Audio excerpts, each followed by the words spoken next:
Hey my Scullies, welcome back to the Conjurer's Table. It is me, Lucian, and today I am going to show you guys some awesome thrift finds that I found at Savers, as well as a Hoodoo haul from VoodooStore.com.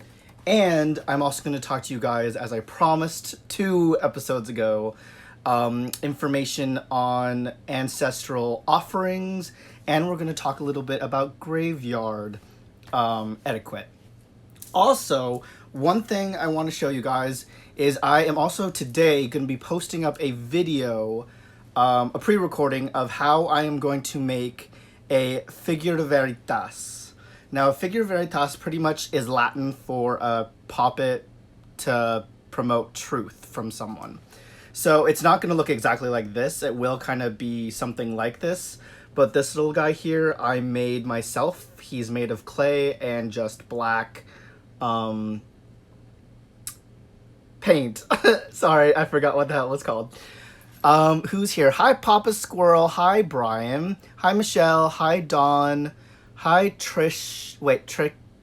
Trikisha. I'm sorry. That would I thought it said I don't know what I thought it said.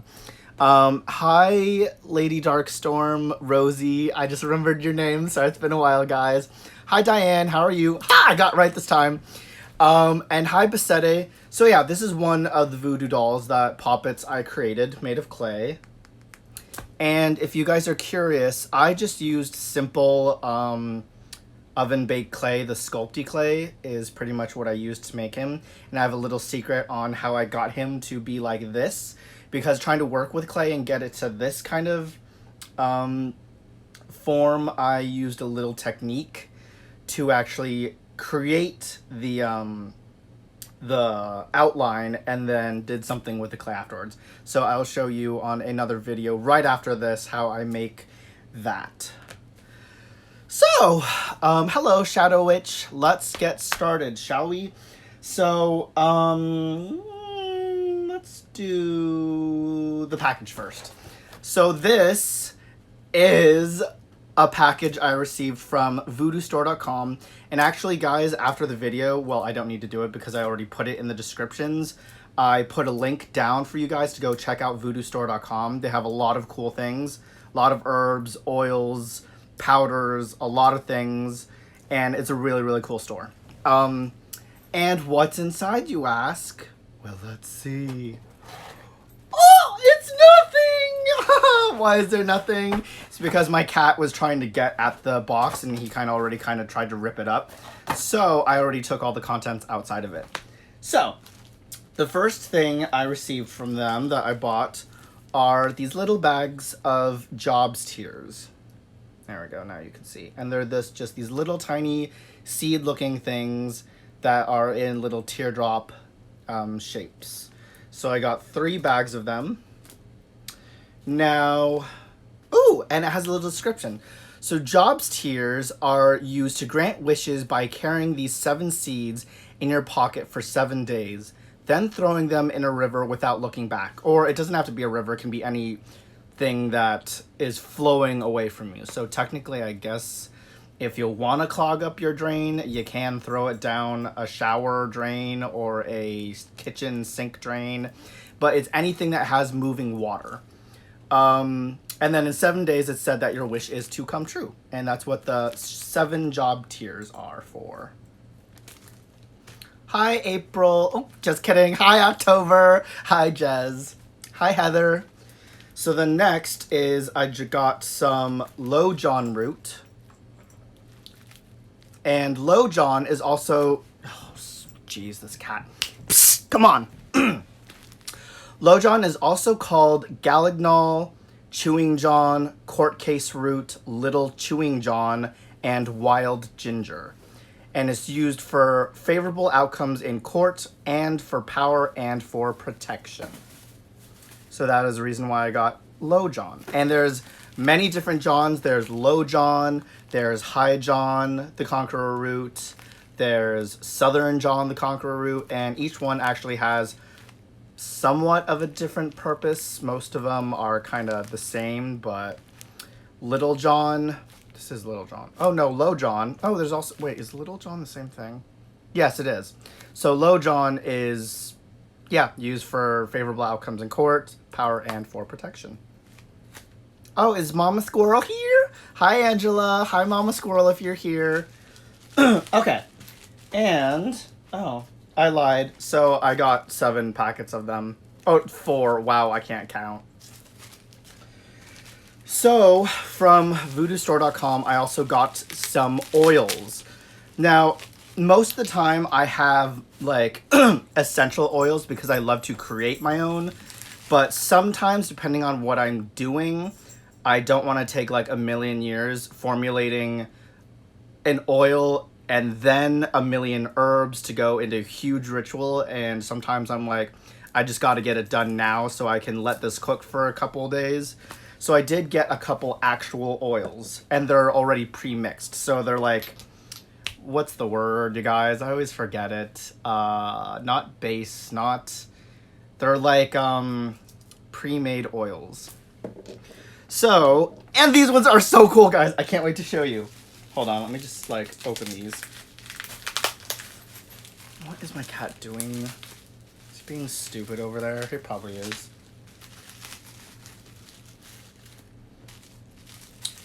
Okay, so the first thing I got is... Come on.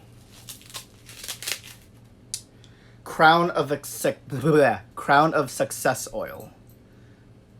So this is the Crown of Success oil. And as you can tell, guys, it actually has, like, the herbs in it, which is really, really cool. And I love it. Actually, what does it smell like? Ooh, girl, it smells good. Actually, has a very citrus scent to it.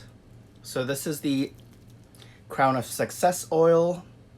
And Crown of Success oil is pretty much what it is. It's to promote success in all your endeavors or what it is you're looking to do. And this is like the #1 success oil that you want if you are practicing hoodoo or any kind of witchcraft.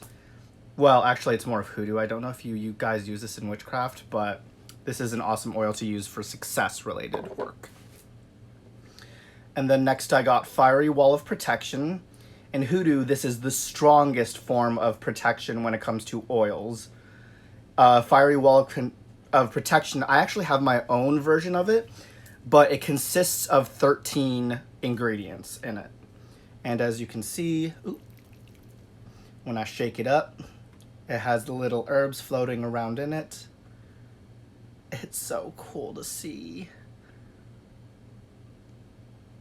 Sorry, I'm just like in a trance looking at the floating things. I thought your sign said we've beer for you. Oh, you mean the signs back here? No, it doesn't say we've beer for you. What does it say? Oh, yes, it says welcome. We've been waiting for you. It does kind of look like it says beer for you for a second. Oh, come on, Thor. Why doesn't he get the picture? I try and shoo him away, and then he just does not want to, like, stay away. Okay. So the next oil I got, guys, is cleansing oil.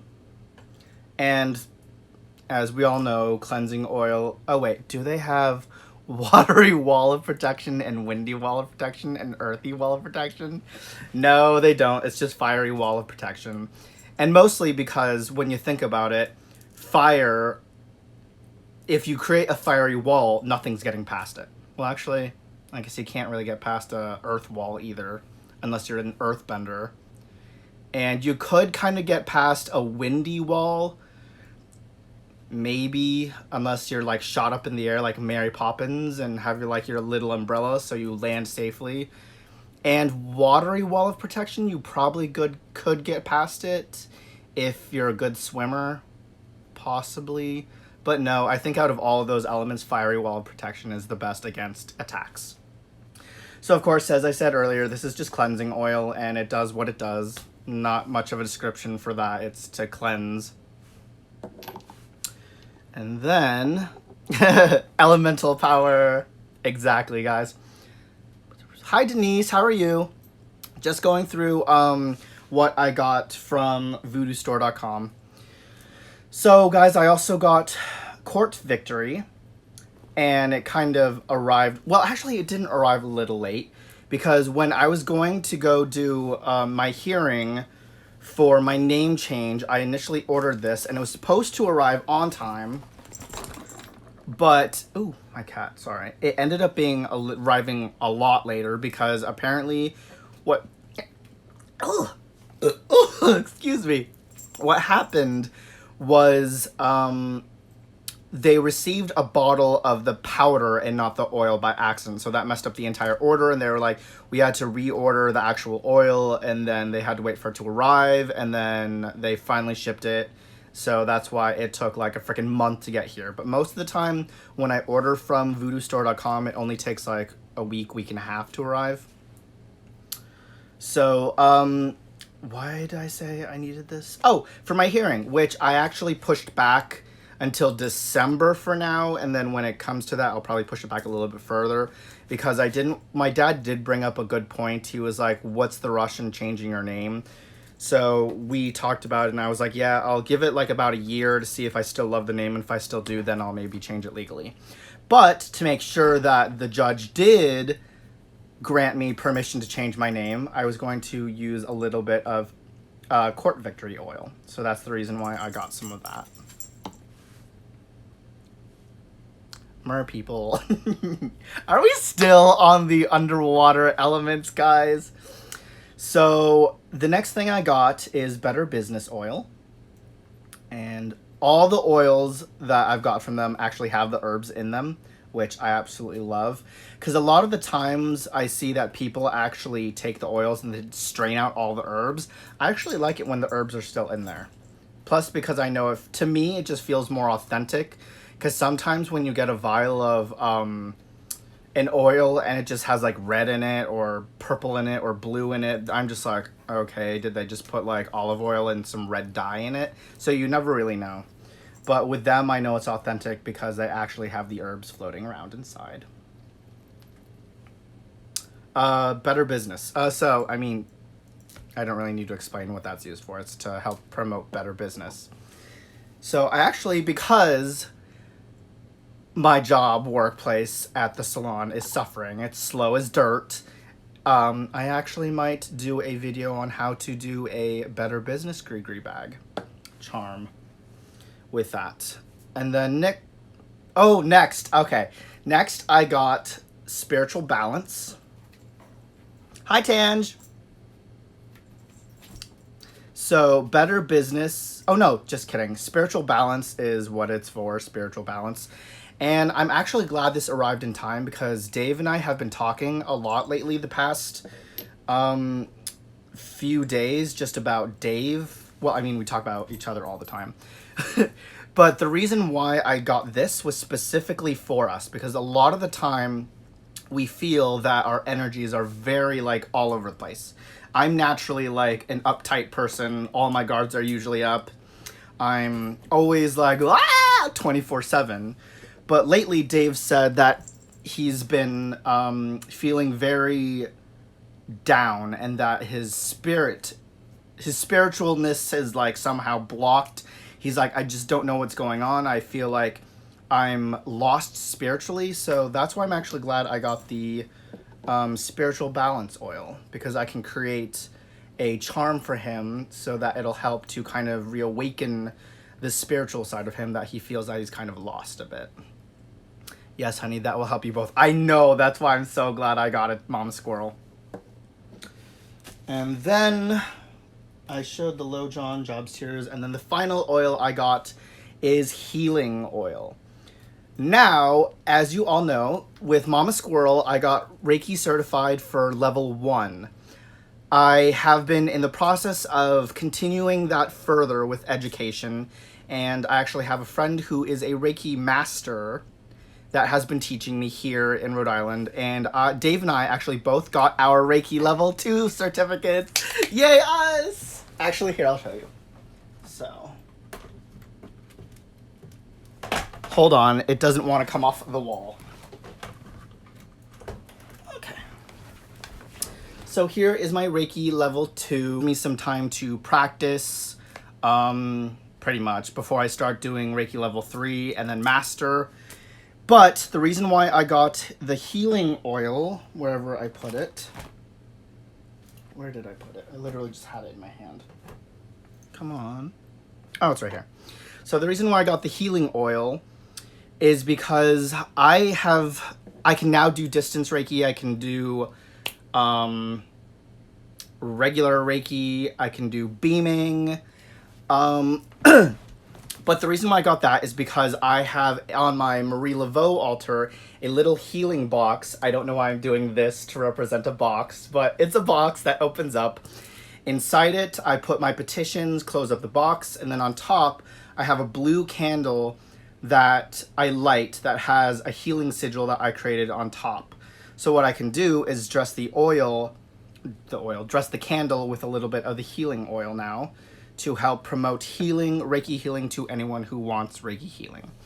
Now guys, if you are curious and want me to, or not curious, if you want me to do some Reiki healing, distance Reiki for you, you can always message me, comment on my YouTube page. You can find me on Facebook under Lucian McHugh Solera. So it's Lucian, Lucian, McHugh, MCHUGH, Solera, SALERA, or join our Facebook group, WizardsTower. And then you can also join Mama Squirrel's Facebook page, because I'm also in her Facebook group. And you can ask any of us, the admins in that group, to send you Reiki healing.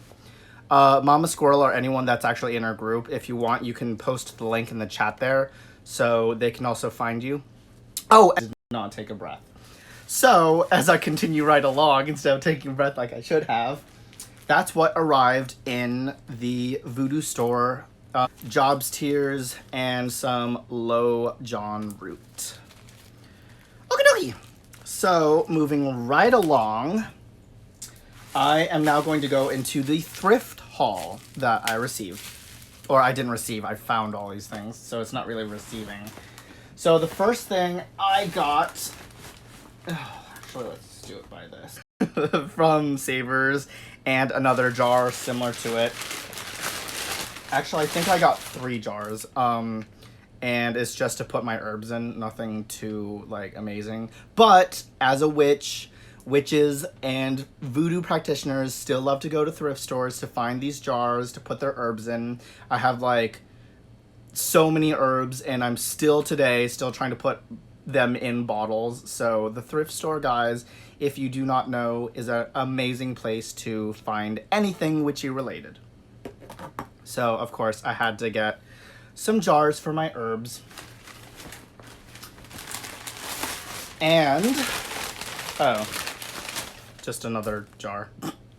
Okay. Now for the more fun things. I got this cool little fold table. Oh, it goes this way. That I can have outside with me, out by the fire. So because we have one little table, but it like isn't too sturdy, so it like wobbles around and is like useless pretty much. So that's why I got this little one, because obviously it's a lot more sturdy, and plus I can bring it with me when we go camping, and sit next to it in my director's chair that I have. So I was able to find this at the thrift store, and it was only $4.99, you guys. $4.99, $4.99.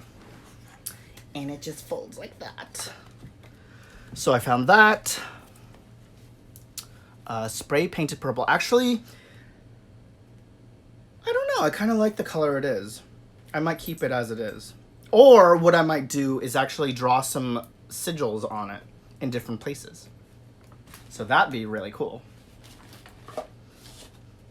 So the next few things I found, I was like hoping to find because I was really needing them.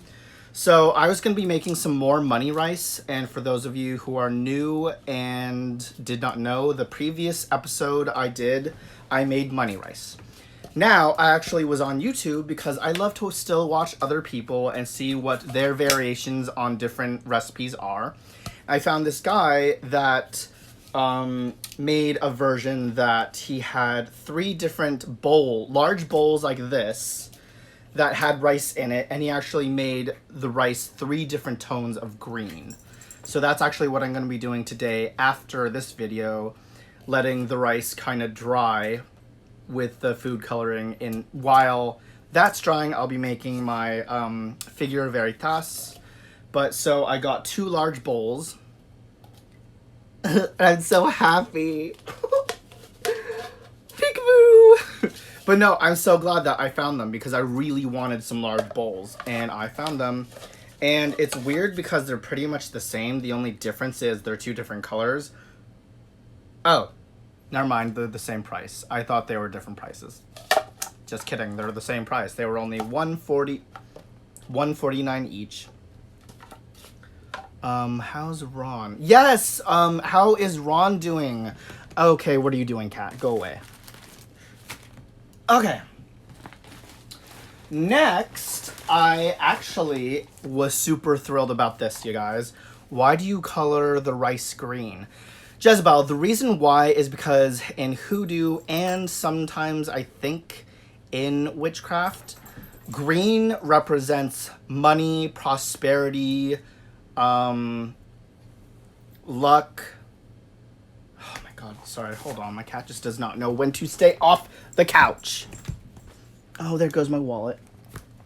So that's why we color the rice green, is because it represents money. So so money rice, well, as it says, is money rice. It's also known as luck rice, prosperity rice. But that's the reason why we color green, because green represents money, which I just said now 3 times. But to go with the tiny bowls, because yesterday when I was doing my spirit powder, I was like, oh my god, I only have 5 little bowls. That's like, what if I need an ingredient? For example, in my fiery wall of protection, I have 13 herbs. And I was like, I can't grind up 13 herbs and only place them in 3 little bowls. So I actually found, and I walked by it the first time, did not see it, and actually saw these bowls from the other side of the shelf I was on, are a pack of 4 bowls. So I got this pack for $1.99. Nope, just kidding. That's 4. And then I also found 4 more for $2.99. Now, I'm actually confused why they're the same kind of bowl and they're priced $1 different. I mean, not that it really cares. One was $1.99, one was $2.99, but it was like, they're the same thing. So I don't really know why there was a difference there. You would have thought that they would have priced them both the same, but guess not. And then, so that'll be good for when I'm making my powders. I can place each ingredient in separate bowls and then just kind of do my little thing to add my intention into, because I like to do that with each individual herb instead of just grind it all up, throw it all together, and then infuse it with my intention and blessing. I like to do it with each individual ingredient. So now I have the ability to put that in all separate bowls. Are there bowls that look like cauldrons but are lighter in weight, like a bowl? I do. They have brass looking ones. I haven't seen wooden looking ones that look like cauldrons, but I've seen, oh, for example, like there was this little thing that I got that kind of looks like a little mini cauldron, but it's made of clay. And I got this at a thrift store, and it right now houses my myrrh resin. And then I've seen other little brass looking cauldron jar. 4 jars, which is good because I got a lot of herbs that I still needed to place into jars. So that's why one can never be too, one can never have enough bottles. And then, of course, because I was making more money rice, and I might be doing a prosperity ritual tomorrow that it's rare. Like when I say rare for a full harvest moon, is this won't occur until 2049. And then on top of that, tomorrow is Friday the 13th. Whereas in the witchy community, a lot of people are like, oh my god, Friday the 13th! It's like a horrible day. It's bad luck. But in the Hoodoo community, it's actually positive luck. Well, at least I like to think it's positive luck, because 13 is actually a lucky number for us. It isn't unlucky. So that's why I got a little green candle, so I can do my prosperity ritual with my green rice. Mrrr. What? Jez, I don't get that, but it was funny. Being me, oh, hi, Shamara. Being me, I would have asked at the checkout why. I know, I was going to ask that, but then I was like, honestly, it's $1 difference. Now, if it was like a $5 difference, then I would have been like, yeah, why are they $5? But like, honestly, to me, $1 difference, like, isn't really much to like start something over. So yeah, I just got a little green candle.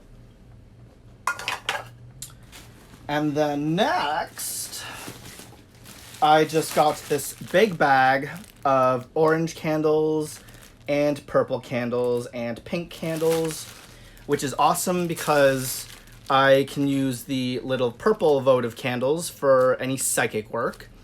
Orange, I'm actually going to be using during Samhain because, and then also during All Saints or All Souls Day, because it's when the veil between the living and the dead is at its thinnest around that time. So it's good to do a lot of ancestral work because Hoodoo is heavily based on ancestral magic. So that is the reason why... Ooh, there's actually some white candles in there. Surprise, surprise. Oh. Wait, is it just that one? Well, that's random. There's just that one white little tea candle in there. But yeah, so I got a bunch of these candles. And then I also got these beautiful candles for Samhain because it's like the orange and the yellow and then the black down here, which represents the colors of Samhain. And I didn't just find one, you guys. I found not two, you guys. I found 3 of them. Oh, where's the little leaf thingy? I found 3 of them. So this will be good for when I set up my ancestral altar. No, I already set that up. I lied. My Samhain altar later on. And I can also use it in any of my ancestral magic that I do. So that's why I was so thrilled to find those. Hi, Hexen! And then, of course, because I'm in the midst of just tidying everything and everything's just cluttered up and I'm like, I have no place to put anything, I just got a couple baskets just to throw stuff in. So, for example, this would just house my 3 candles here, like such. Just put them all in. And then... Wait a minute. It looked prettier the first time. There we go. Bam! And there you go. Nice little candle holder right there for later. And then I got this little basket just so I can put my herbs in because I'm still going through trying to sort everything out, shove them underneath the tables, but I want them more organized because I didn't want to put like 1,000 bottles. And plus it makes it easier to pull it out from underneath the table and then just kind of be like, okay, take this out, find what I need, put everything else back in. So it just keeps like an area of where I can keep things tidy. And that was only 99 cents for this. Oh, and the other one was 99 cents too. Oh my god, Diane, I finally found a giant black pillar candle at Dollarama yesterday. That's so cool, Tange. Guys, did you know that they have, well, everyone by now probably knows that the Dollar Tree sells black 7-day candles now? Did you know that? I mean, that's amazing. Like, literally for the past few years, I've been looking for like just solid plain 7-day candles, and they now sell them at the Dollar Tree. Because before, they were only selling white ones, but I think around this time they must start selling the black ones, but the Dollar Tree now sells black candles, which I'm super thrilled about. And then the last thing I found, you guys, is something that I'm super thrilled about, and I saved the best for last, is this. It is a tree, but it's also a heart, and it is also a box. So what I might do is I might use this during my ritual tomorrow, because I have been planning for the past few days a new ritual I am going to do called what was it called? Fête des Ancêtres. And what it means is Feast of the Ancestors. So what I'm going to be doing for tomorrow, since it's a harvest moon, is I'm going to be doing a harvest ritual for the ancestors just to give thanks to them, to help reboost the link between us, to refuel that power, that energy, and just thank them for the connection that we have. It'll give me a chance to take my kyanite pendant that I use for focus. I can place it in my little, stay open, in my little thing for them, and then on the other side I can put my petition for what I want, put a candle on top, and do a million other things that I'm planning. This cat is so weird. Okay, here. He's trying to get at these little things, you know, that come in like the boxing. He's been like after it for 10 minutes. But yeah, we're doing like a whole thing tomorrow. Like Dave and I, we have an outside ancestral altar. What? Why cats? Can we just have a normal? Okay, here. You go play with that over there. Go, run. And you, Loki, come here. Here. You go over there and play with that too. Okay, there we go. Sorry. I love cats, but I hate them at the same time. It's like that love-hate relationship. But yeah, we're going to be lighting the ancestral altar outside because obviously I want to create a bigger connection to my ancestors with being connected with the 4 elements outside. So we're going to light up the ancestral altar outside, make a fire, take the wood that we're using to burn it. We're going to sprinkle a little bit of holy water on top of it, sage it to connect it with the elements of air and water, sprinkle it with a little bit of black salt to purify, to represent the... It is the element earth already because it's log. And then start it with the fire to create a big bonfire to represent the element of fire. And all together, it's like creating that connection to all 4 elements. And then start our ritual. And so far, that's all I've thought up of. But it'll be quite fun. And I wish I could film it. But when we do this, I'll be getting out of work around 8. And we'll probably be doing this around midnight because the full moon won't reach its apex until about 12:30 Eastern Standard Time. So I don't think most of you will be up at 12:30 Eastern Standard Time. Yeah, black candles are super hard to find in general. It's just stupid. It's like, there are people in the world that want black candles. But, Lucian, did you see... Yes, guys! Okay, sorry. Squirrel moment. So, okay, I got everything else done. I showed you the 2 things. Okay, so I saw It Chapter 2 yesterday. It actually was really, really good. Spoiler alert, it did kind of stray a bit from the original by quite a bit. It kind of went off on its own thing. The ending I thought was better than the original, but I thought the original overall, there's nothing obviously that compares to the original It.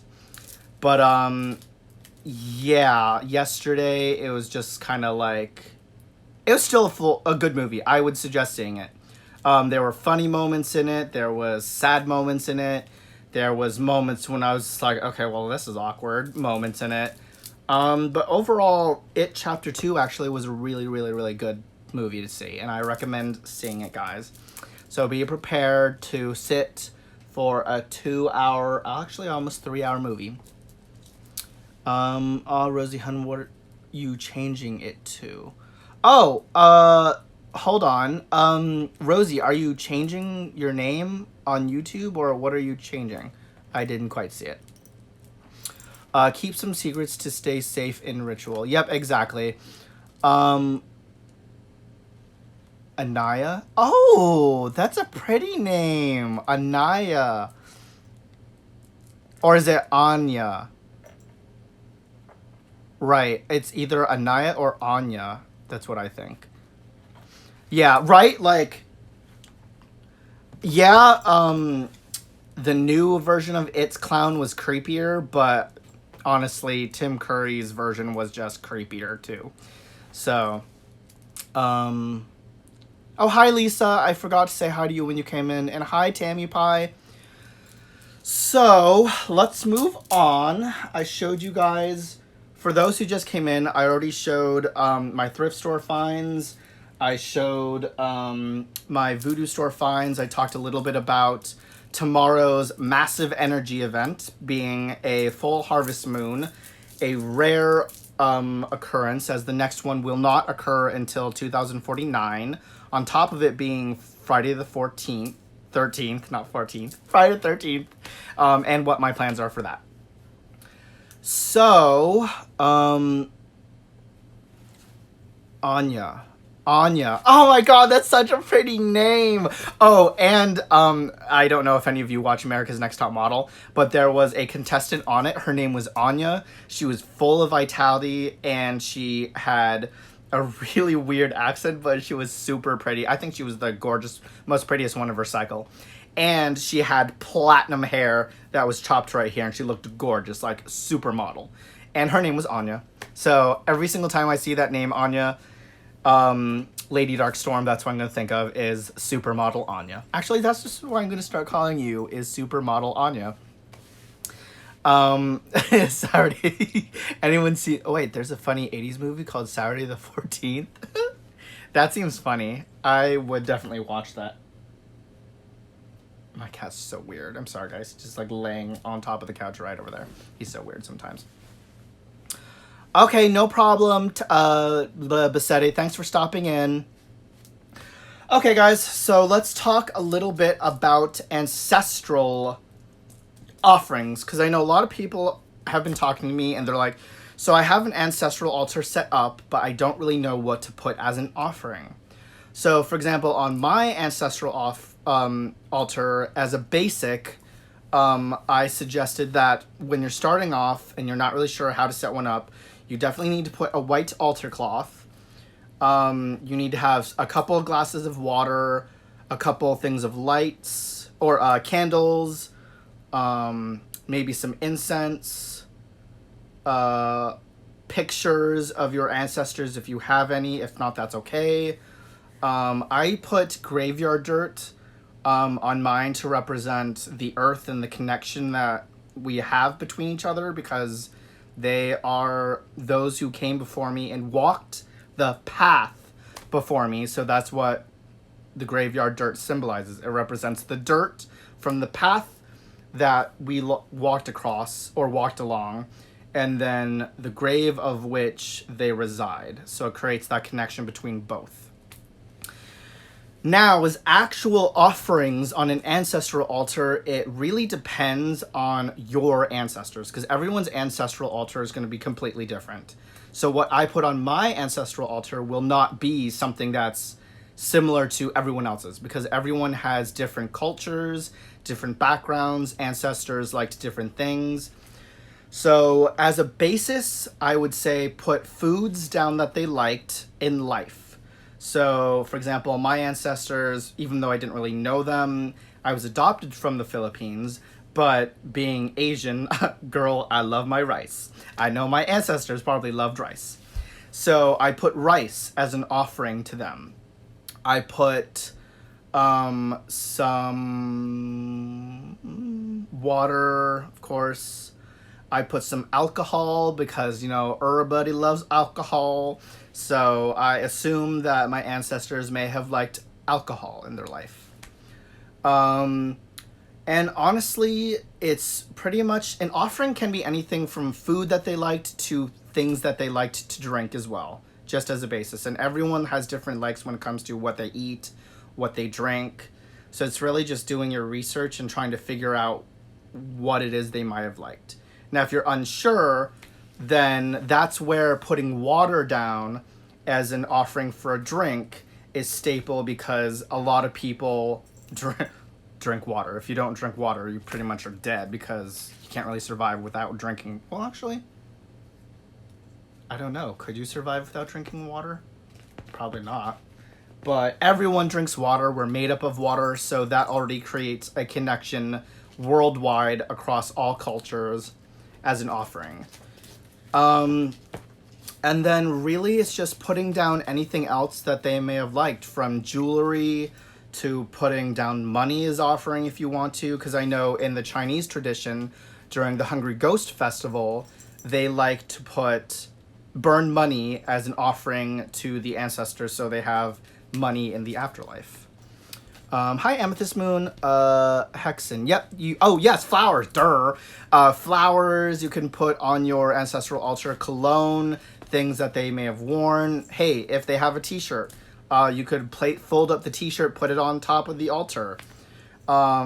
Pretty much anything that comes to mind that represents who they were when they were alive is what I would say to put on your ancestral altar as an offering.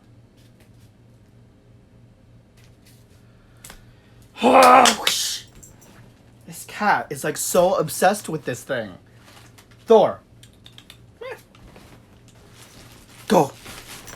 Ooh, it's like he can play fetch with the dog. No, he's probably not going to bring it back. He's just going to keep it over there and play. At least he'll keep him occupied. Hi, Thomas. Did Thomas just come in? I just saw Thomas's name in someone Jez's comment. Does anyone else... Oh, thank you. Thomas, your hair. Thank you. Yes, thank you. I got Reiki certified for level 2 over the weekend. Does anyone else have any other questions about ancestral altars before I move on? Before I murder my cat.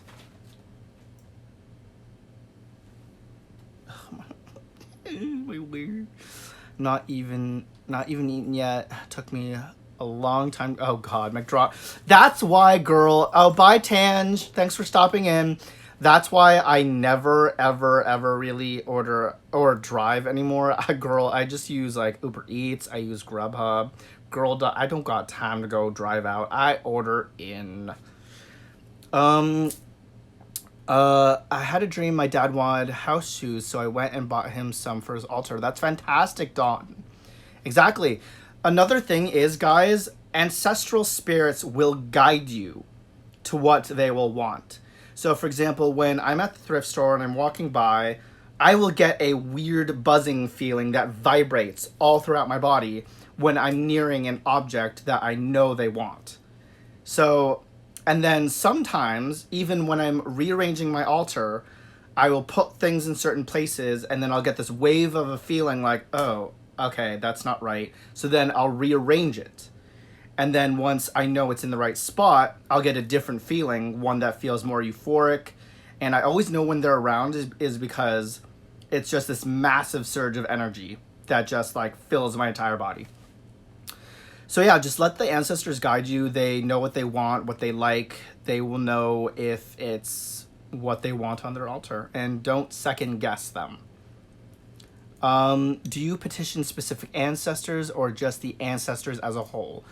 Hi, Mama Squirrel, you're back again. For me, I petition them as a whole because for me, it's not about drawing the energy of one specific ancestor. Because think about it. Your energy stems from energy going all the way back to the beginning of your family line. If you draw on the power of one little ancestor, it's not as strong as cultivating the power of all the ancestors.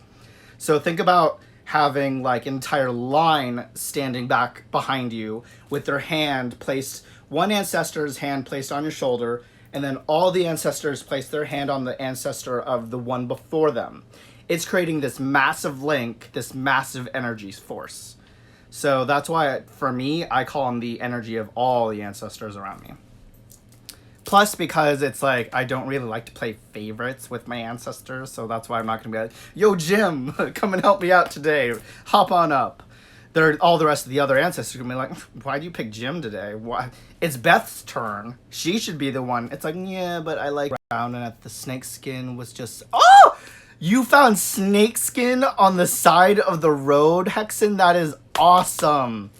I love snakeskin. I actually thought I'd be creeped out by it, but actually it kind of feels like sandpaper, to be honest. It doesn't really creep me out that much anymore. True, but like I had a really close relationship to my gram, so ask her for specific things. But exactly, Mama Squirrel. I mean, if you have a... That's just me because, as you know, I'm adopted. So I actually don't know the ancestors who came before me. That's why, for me, it's better to call them the collective of the ancestors. Because I didn't have that connection to one specific person. Whereas for you, Mama Squirrel, that's perfectly fine for you to call on your grams for specific things because you have that really, really close connection. So that's perfectly fine if you call on her to help fuel your magic. That's still just as strong because you have that immediate bond, that really, really strong connection that serves as equal to the collective of all the ancestors that I didn't know. So, yep, that's why. And that's what's the beauty about our craft, guys, is that pretty much you can craft it to what suits you and what works for you. As Mama Squirrel always says, if it works for you, it works. And I know a lot of people out there are like, ooh, we got to be by the book. I'll look at how someone did it, but then I will tailor it to fit my needs.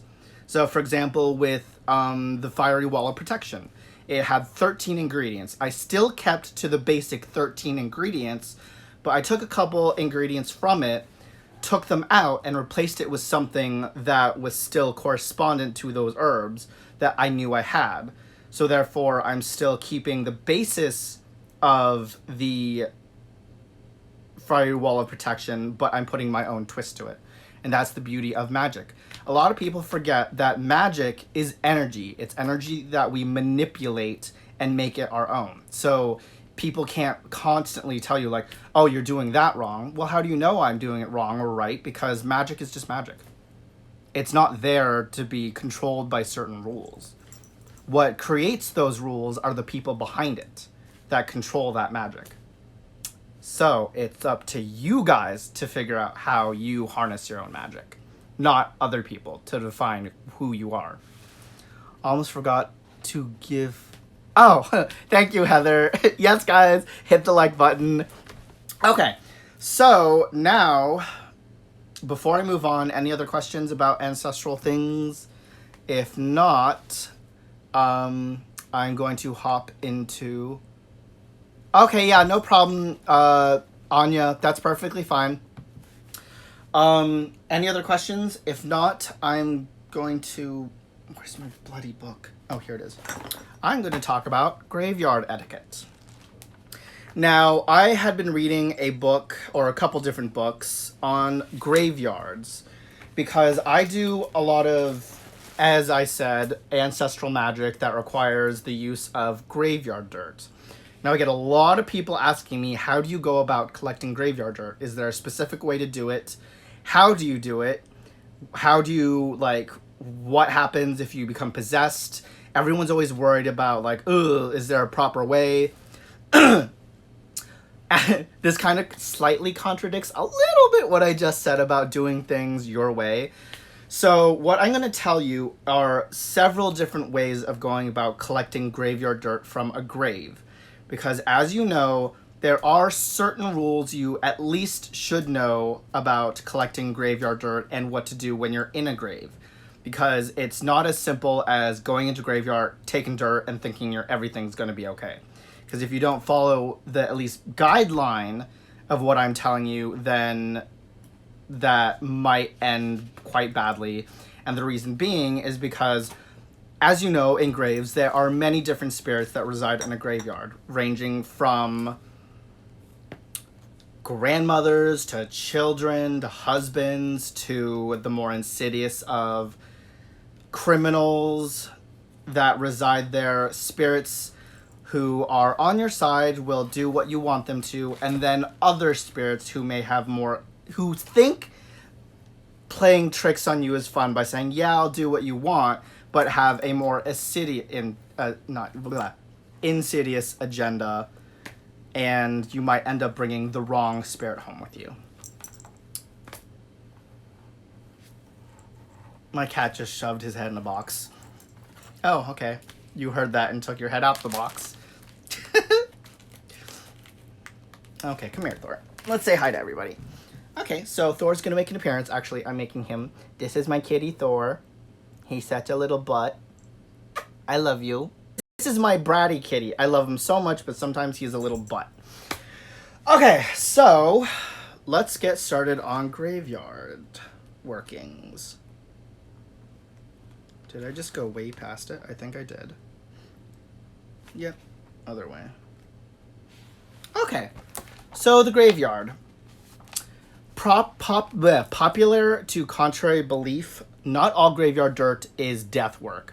A lot of people are like, ooh, you go to a graveyard dirt, can be also used for gambling, luck, love, and money. Not just, ooh, I'm gonna like wish death on this person. That's not at all what working with graveyard cemeteries does. You can also do transformation work inside a graveyard, as well as love work, but with the aid of Bawan Samdi.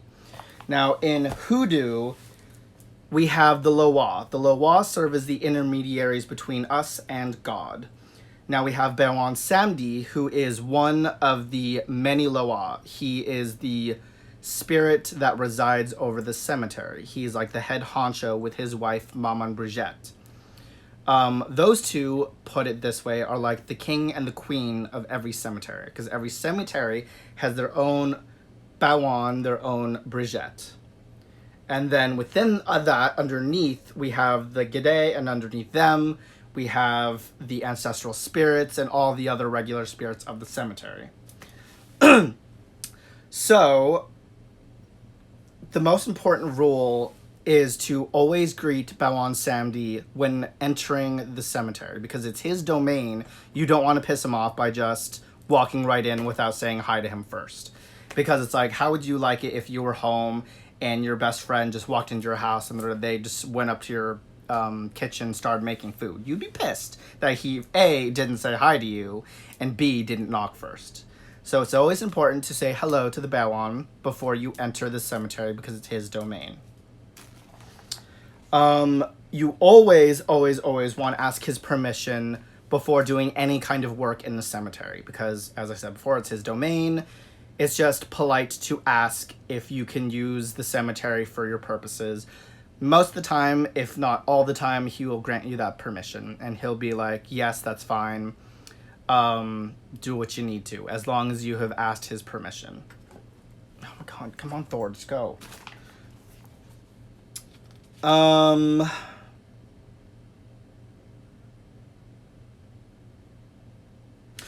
Always be cautious when working with other spirits besides your ancestors, because some of those spirits may have their own agenda and may lash themselves onto you and hitch a ride back and wreak havoc in your life. So that's why, as I said earlier, it's always important to know the spirits that reside in a cemetery.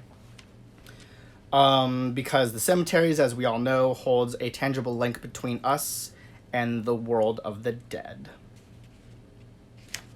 Also, random cool fact, root workers usually work with one or more cemeteries. We don't work with just one little cemetery. I actually have 2 different cemeteries that I work with. I mean, yeah, they're close together, but I work in 2 different ones, because one is actually a graveyard and the other one is a cemetery. And you're like, but what's the difference between a graveyard and a cemetery? Well, a graveyard, unless I got this completely backwards, is a graveyard is a lonely little graveyard area. A cemetery, I believe, is something that's connected to a church. Sorry, I'm just kind of... Sorry, I'm catching up on the, things. Yep, I'll get, to what kind of cemetery it is and who is buried there. And a lot of the time you can easily go online and research the cemetery itself that's near you or located closest. For example, there's one down the road from me, and that's actually how I was able to locate a veteran that I use to collect my graveyard dirt in, because I didn't want to get it from any random grave site that I had no idea whose grave it was. But specifically, the reason why I research a veteran, because veteran graves are good for when you're doing protective work, because they served in the military. They're there to kind of create that protection for you. Now there are different types of cemeteries. There's the city-county cemetery. There's a church cemetery. They have a family cemetery that's more common in eastern and southern parts of the U.S. They also have the national cemetery, those who served the military. They have a private cemetery that was used by a family or a small portion of the local community. So those are the different kinds of cemeteries that you can research. Another thing I discovered is that dirt from an ancestral grave provides powerful conjure work. So that's why I work a lot with the ancestors, is because they have all that energy from before that you can harness. Now, question being is, how do you locate your ancestral grave? Because for me, obviously, I can't work with my ancestral grave because I'm adopted, and it's going to take a lot of effort for me to fly all the way down to the Philippines, locate my biological family, and then figure out my family tree and where everyone was buried. So everyone's like, what do you do if you're adopted, or in my situation, and do not, well, actually, yeah, either A, do not know your ancestral lineage, or cannot locate it. That's fine. Honestly, as I still utilized graveyard dirt from different graves depending on what I'm doing. So as I said earlier, for example, I use graveyard dirt for a lot of protective work. So that's why I still collect graveyard dirt from a veteran, because they are good for protective work. Have you ever gotten kicked out of a cemetery? I have not. I almost did, but because Dave and I, a few weeks back, we went and we were all in a panic, like, what the hell? Like, we told them, and then the guy 2 minutes later was like, oh yeah, just kidding, we have the papers, you're all good. And we're like, oh, good. So that was like free, because I was like, that's fantastic. But most of the time, I don't get kicked out because I go during the day when it's actually more acceptable for people to go in and collect graveyard dirt. And most of the time, the cemeteries that I go to are empty anyways. Which brings me to another thing.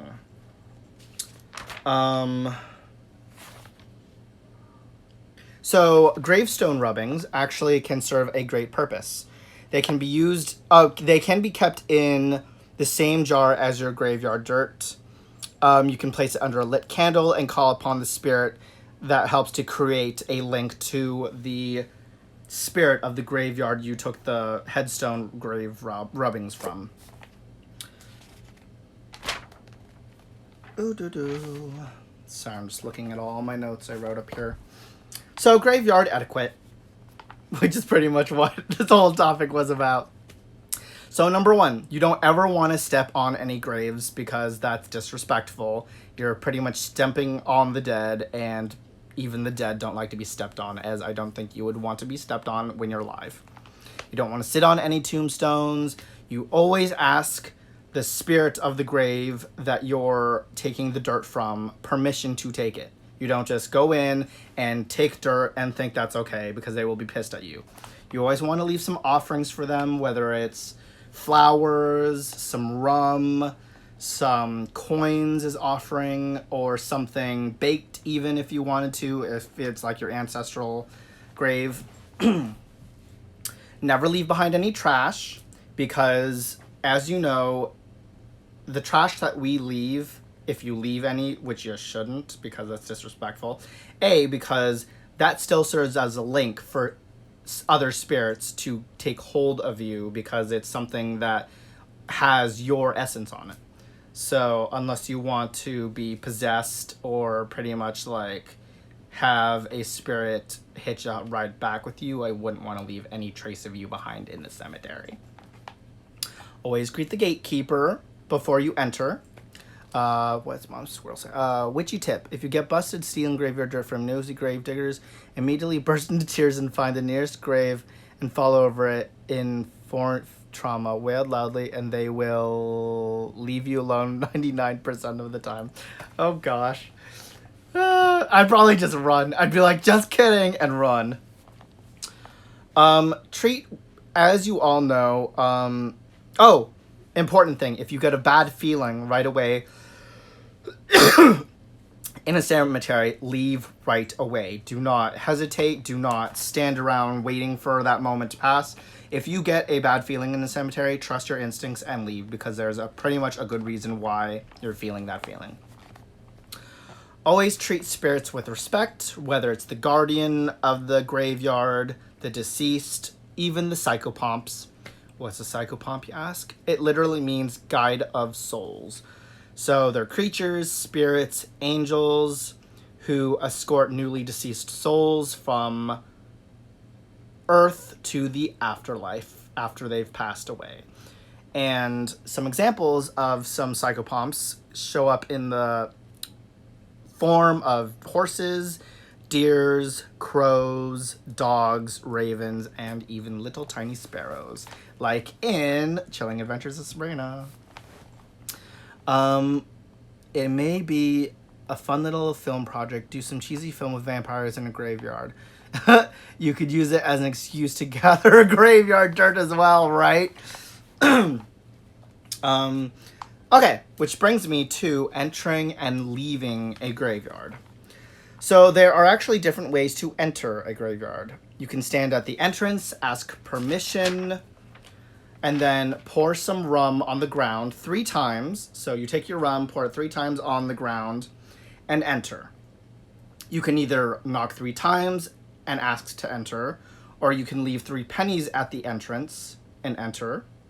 Or you can do a combination of all 3. I usually do a combination of all 3. I will knock 3 times, I will leave 3 pennies, and on top of that, I will pour 3 little shots of rum on top of the pennies and ask for permission before entering. I know, I'm all extra.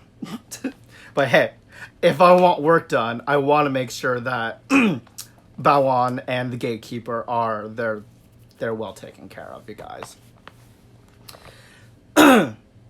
So then, of course, when you go into the graveyard, you get to whatever grave you are at, ask permission from the spirit to collect the graveyard dirt, dig it up in the hole, then you would thank the spirit for allowing you to take the graveyard dirt. You take the coins, put 3 coins in, 3 drops of rum as an offering, and push the dirt back over it, because you don't want to leave a trace that there's a freaking huge gaping hole in a cemetery and people walk by and be like, what the hell's going on here? Remember, this is secret work. We don't want to be leaving a trace of what the hell we were just doing. Also, another little trick, guys, is when you're digging, you can also bring a little jar with, well, actually 2 little jars, one to fill with graveyard dirt and another one to put roses inside, put it in the hole, and then fill it back up so it looks like there's flowers coming out. So then it gives you another excuse on why you were there. You could be like, oh, I was just here to give offerings to my ancestors of the dearly departed John. And then we're like, oh, okay. And then just walk away. So that's a little trick as well, is to bring roses and put it in a little jar, fill it back up, and be like, yep, there's my offering. Now leave me alone, grave person. And then, of course, when you leave, oh, actually, I'm going into that, just kidding. Leaving a cemetery. You always want to leave through a different entrance from when you walked in, which is useful because in my cemetery, there's 1, 2, 3, 4 different entrances. And the reason for leaving from a different entrance from when you walked in is it's kind of supposedly supposed to confuse any unwanted spirits from following you back. Thank the guardians of the cemetery for their access and allowing you to collect the graveyard dirt. Again, leave 3 pennies at the entrance, 3 shots of rum. And it's important, guys, to cleanse yourself before you get in your car. What I do is I will spritz myself with some Florida water. Dave and I will burn some sage over our body before we get in our car. And also, like, leaving from a different entrance, you don't want to go home the same way you did, because we're trying to confuse any unwanted spirits from latching onto you and bringing them back home. So you actually would drive a different way from how you got there. Once you get out your car, before you enter your house, cleanse yourself again, And then just to take extra precautions, Dave and I will cleanse the entire house with sage. Oh, sorry. Another thing is, okay, so rewind. We just got home. Before you enter your house, cleanse yourself, as I said. Spin around 3 times to confuse the spirit. Go inside. We sage our house, and then sometimes I'll take a cleansing bath just to wash off any remains of any residual energy that may have been brought back with me, just as a precaution. Jez, that is cute. I remember laughing. Oh, hugging. Not, and I can't read it because it just went by too quickly. Jez, that's so sweet. Children deal with death so much better than adults. Over here, cemeteries are used like parks in most cities. No one bat an eye at you for doing strange shit as long as you don't desecrate any grave. That's the same over here in Rhode Island. Like, the cemeteries that I go to are pretty much so dead, no pun intended, that there's, like, no living soul in them. No pun intended, because it's great. But, like, literally, I'll go there sometimes and there'll be, like, just me in the cemetery, which is actually quite useful.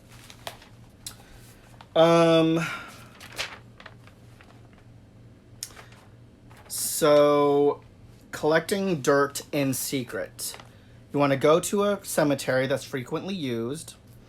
Actually, the best times to go, I'm not really sure why, are during spring and summer. You can also go during All Saints Day. I mean, All Saints Day, I could understand why, because it's like you're paying your respects to the dead. So you could be like, oh, here, I've decided to bring some flowers to my Aunt Matilda. And, yep, plant a flower at the headstone and collect dirt at the same time, like I said before. I don't know. They said that the best time is to go during spring and summer. Honestly, I would go during, like, fall, where it's a bit colder and where people aren't likely to be outside because it's colder. And therefore, if they're not out, then that's a better chance for me to collect graveyard dirt. Hiring a spirit for need. Obviously, you want to get to know the spirit that you are hiring for need. So, for example, John, who is the name of the veteran that I researched, he has 2 little kids and a wife who are actually all buried in the same little area that he is. It's important to get to know them because you want to build that connection with them. Because obviously you can go collect the graveyard dirt, you can talk to them a little bit, but if you don't get to know them, they're not going to be as willing to work with you, because it's like going up to a stranger and being like, oh, hey, I don't know you, I don't care to get to know you, but do you mind buying me this hot dog? They're going to be like, I don't know you, no, why would I do that? So it's important to get to create a connection with the spirit of the grave that you're collecting dirt from, because the more you get to know them, the more bond you create, the more they're going to be willing to work with you. Hi, Lilypad. We are discussing right now graveyard etiquette and what to do when you're collecting graveyard dirt. As I said before, bring offerings. You can bring flour, alcohol, food, candles, obviously if it's at night, because you can't really see in the dark, so it's kind of nice to bring some kind of light with you. Oh, duh, flashlight. You can bring that with you at night. That's usually helpful, so you can see where the hell you're going and you won't accidentally trip over a grave. When you're there to collect the dirt, it's good to meditate, to listen, and ask if the spirit will work for you. If they agree, you simply just tell them what you want done, collect the dirt, thank them for it, and then bring it home to use the dirt in whatever you're using or doing. And actually some interesting facts. Usually when people collect graveyard dirt, we do it from different parts of the body. So some like to collect graveyard dirt from, well, obviously, because you can't see where the body is, but some will collect it to where they think is the head, the heart, the hands, and the feet, because each part serves different purposes. So obviously, if you collect graveyard dirt from a grave of the spirit where you think their heart is, that's going to be good for using in love magic. If you're doing it from the head, that's good for more psychic work. If you're doing it from the hands, that creates more strength. It's good for protection. And if it's for the feet, banishment, I would think, because like, hey, you use your feet to run, so it's like pushing them away. You're running, you're banishing them from stuff. Wow. Also, it's not quite needed, but a good source of offering other than a penny, well, actually is even better than a penny, is a silver mercury dime. It's not necessary because I know mercury dimes are very, very rare to come across, and they're expensive online because I tried to look for some and they're expensive. So honestly, pennies and regular dimes will work. Or grounding yourself. Yes, exactly. Thank you. Grounding myself. Yeah, for the feet. You're still live? Yes, Maya, I am still live because I covered the thrift store finds I found, the Voodoo store things I bought. We talked a little bit about ancestral offerings, and then I just talked a little bit about graveyard stuff. So, with that all said, go out there, guys, and collect your dirt and have fun with the dead. The dead are not as scary as you may think. Before I started Hoodoo, I was terrified of cemeteries, you guys. Like, I literally would hold my breath going by a cemetery, and I would, like, freak out thinking, oh my god, death, dead people, no thank you. But now it's like, I absolutely love graveyards. They're so much fun. Like, even, I haven't done it quite yet, but I think tomorrow morning I might go to the cemetery, bring my book, and just read by a tree. Because it's kind of nice to be surrounded by spirits. Hi, Shauna. How are you? Just catching the end of this. What time is it? Oh, gosh, it's almost 4. So, what I'm going to do now is I'm going to make some more money rice because I need to make some more. And then I'm going to pre-record a video on how I am going to make my figure de veritas, which in Latin pretty much means truth poppet. Well, figure and veritas is the Latin word for truth. So I'm going to make a little truth poppet. And he will look not quite similar to this, actually quite different. This is a different poppet I created out of clay. For those who are curious, I just used Sculpey original oven baked clay from Michael's to make this guy, and I actually have a little secret on how I made him. It took me pretty much an hour to make him, but I'll probably do so I'll do a video, pre-recorded on how I'm going to make my poppet, my truth poppet, have that posted up, and figure out what I'm going to go live on tomorrow. Actually, I don't think I'm going to be able to go live tomorrow because I have a few things I need to do in the morning, and then I work from 1 till 8. And then oh no, that's why, because tomorrow, guys, is the Friday the 13th, plus it is the harvest full moon, which won't occur again until 2049. So I got to prep for that. I have work afternoon, night, so I won't be able to go live tomorrow, but I will try and get on Saturday morning if I can. And if not, I will do a couple of pre-recordings over the weekend because I actually have a busy weekend coming up. But it's been fun. I hope you guys learned a lot. Got inspired to go check out the Voodoo store. I left a link in the descriptions if you guys want to go check out VoodooStore.com. Hope you guys enjoyed learning a little bit about the world of the dead and the graveyard. No problem, Mama Squirrel. Just heading out anyways. And I will see you guys hopefully sometime this weekend. But yeah, have a good afternoon, my scullies. Love y'all. Bye.